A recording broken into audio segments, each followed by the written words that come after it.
Luis, felicitaciones. Bueno, gracias. ¿Cómo estás? ¿Cómo estás? ¿Bien? Muy bien, muy bien. Bueno, gracias. No, Bueno. me parece que fue excepcional el hecho de que hubiera habido tanta precisión, ¿no? Sí. Pero también hay que decir que la elección tenía, digamos, condiciones donde los pronósticos a veces te permiten mayor justeza, porque, digo, para ser justo con la herramienta también, porque tenías dos candidatos, o sea, son dos variables que hay que medir, y la verdad que la sociedad está muy bueno como lo que uno puede aprender de esto, porque vos vas viendo cómo la gente va involucrándose en el proceso electoral, porque las PASO, incluso la participación fue muy más baja, digamos. O sea, tenía un nivel de interés ahí, y la gente se informa y es como que entra en precalentamiento. En octubre ya no, ya tomó posición. Y lo que charlábamos recién fuera del corte, ya había, digamos, una estructura de creencias para un lado y para el otro, que en el caso del cambio se fue acomodando a medida que fue pasando las PASO, la elección general y la elección del balotaje. Es como que se fueron acoplando como capas geológicas que hablábamos recién. Y si vos ves los resultados y sumás lo de Bullrich más lo de Milei, incluso por regiones, te va a dar prácticamente el resultado de la elección. Es decir, que había, digamos, un... Y después, la verdad que la metodología que usamos y sobre todo, ¿sabes qué es? Las ponderaciones, las variables que vos incorporás al paquete de ponderaciones son las que te terminan dando la representatividad. Pero la verdad que fue bastante... ¿Eso ya lo tenían ustedes desde el jueves? Claro, en realidad desde el viernes. Lo terminamos de cerrar el sábado, que nos faltaban algunos datos que completar en algunas regiones, pero los 11 puntos estaban, te diría, desde el jueves. Yo creo que cuando te los pasé, te dije, me parece que es muy alto. Todo el mundo, yo veía, todo el mundo daba 5 o 6 puntos, parecía alto, digamos, pero cuando el mediodía, el domingo, vimos que la participación era del 30%, que era un poco más que en octubre, dije, bueno, es probable que la diferencia esté más cerca de lo que nosotros estábamos pronosticando. Nunca imaginamos que iba a ser... Exacto, casi. Una centésima diferencia, que fue lo que terminó dando el resultado provisorio, ¿no? Esperar el definitivo. ¿Esto es lo que trajiste hoy? Claro, que en realidad a partir de ver de que la medición fue tan justa, dije, bueno, veamos a ver cómo se distribuyeron por edad y sexo y nivel de instrucción los votantes, digamos, que esto ya estaba. Este es el primer dato, que en realidad, bueno, es lo que estábamos viendo, me parece que esto es... primera medición. La primera medición. La primera medición y la segunda medición. ¿Por qué, Aldo? Porque es muy importante ver si el debate tuvo o no efecto. Claro. Nosotros, bueno, este es el resultado de la elección, esta es la primera placa que estaba, por eso me solía. Ahí está la diferencia de 0,1, que esto es lo excepcional, Aldo. Acá fue certero 100%, hay una diferencia de una centésima, que es lo que la hizo excepcional al pronóstico, ¿no? Sí, tremendo. La verdad que hay pocos antecedentes. Esto, bueno, este es el resultado final. El resultado así terminó. 55-70, el pronóstico fue 55-69, que es el que está publicado en el resultado provisorio. Cabezazo de Otamendi, Lagarto. Como el gol de anoche. Sí. Claro. Y Massa creció después del... Bueno, si vamos a la placa que sigue, vas a ver que al revés.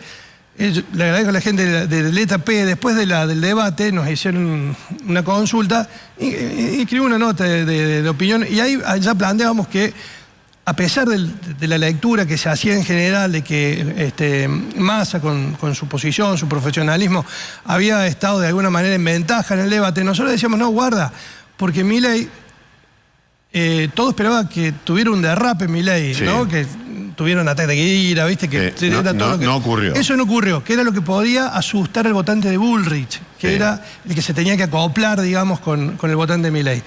Y después, la verdad que después del primer round, digamos, que fue el de economía, que todo el mundo sabe que Milei no estuvo del todo bien o que estuvo bien Massa, los otros bloques entraron en una tensa calma en donde Milei pudo volver a ser Milei y pudo hablarle desde el antikirchnerismo, que para nosotros es el factor político que divide, digamos, a las aguas, a ese votante. Entonces dijimos, guarda, que técnicamente Milei le habló al que le tenía que hablar, que era al votante de Bullrich. Por eso nos parecía que del debate había salido mejor parado Milei.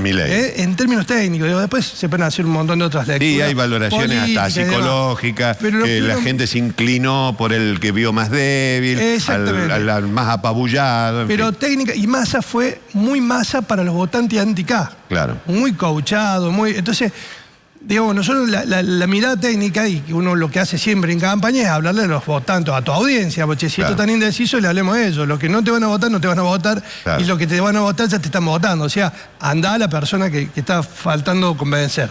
Y como eso no pasó, y realmente acá vos lo ves, fíjate que Milei crece de la medición previa al debate de 52,6 a los 55,7. 3 puntos y Massa cae 3. Cae los 3 puntos. Este es suma 0, o sea que se iba a dar así. Sí, sí. De manera que hay un efecto del debate, no quizás de la envergadura con el gobernador, que creció casi un 100% la intención de voto, y que todo el mundo dice, bueno, empezó tarde, bueno, hay un montón de lecturas, pero que en realidad ahí sí tuvo un efecto muy grande, en el caso de Juan Schiaretti, el primer debate, pero este debate también tuvo efecto.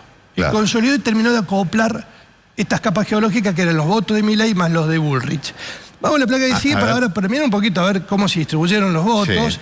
Esto es lo alto y bajo nivel de distribución. Milei ganó en general en todos los por la contundencia en todos los segmentos. La verdad que uno supone siempre que el votante peronista o protoperonista está, la verdad que fueron 3 puntos de diferencia, no mucho más, pero la diferencia fue muy grande. Mirá, fíjate, entre los bajos casi 12 puntos perdió Massa con Milei, es decir, tiene un triunfo contundente, ¿no? Contundente.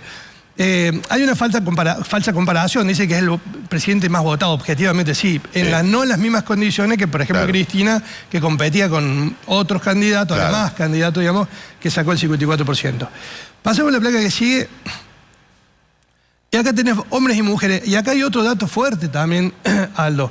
Fíjate que Milei, más allá de que gana en los dos rubros, pero en el caso de las mujeres, saca el 55%, saca mucho más de la mitad de las mujeres lo votaron a Javier Milei. Cuando él ha tenido manifestaciones muy border, digamos. Claro, digamos que de alguna manera fue criticado, digamos, por sus posiciones, entre comillas, misógenas, si querés, que de alguna manera hacían suponer que ese voto podía estar desalentado, pero no es así.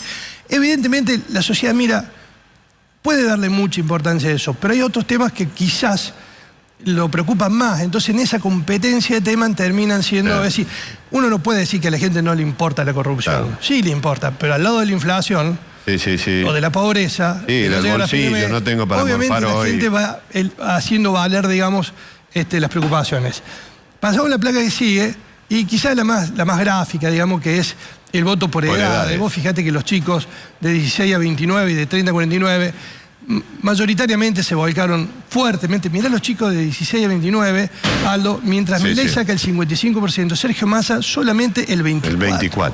Es decir, hay una diferencia muy grande esta es la encuesta, por eso tenemos un 15% de indecisos acá todavía, en ese segmento etario.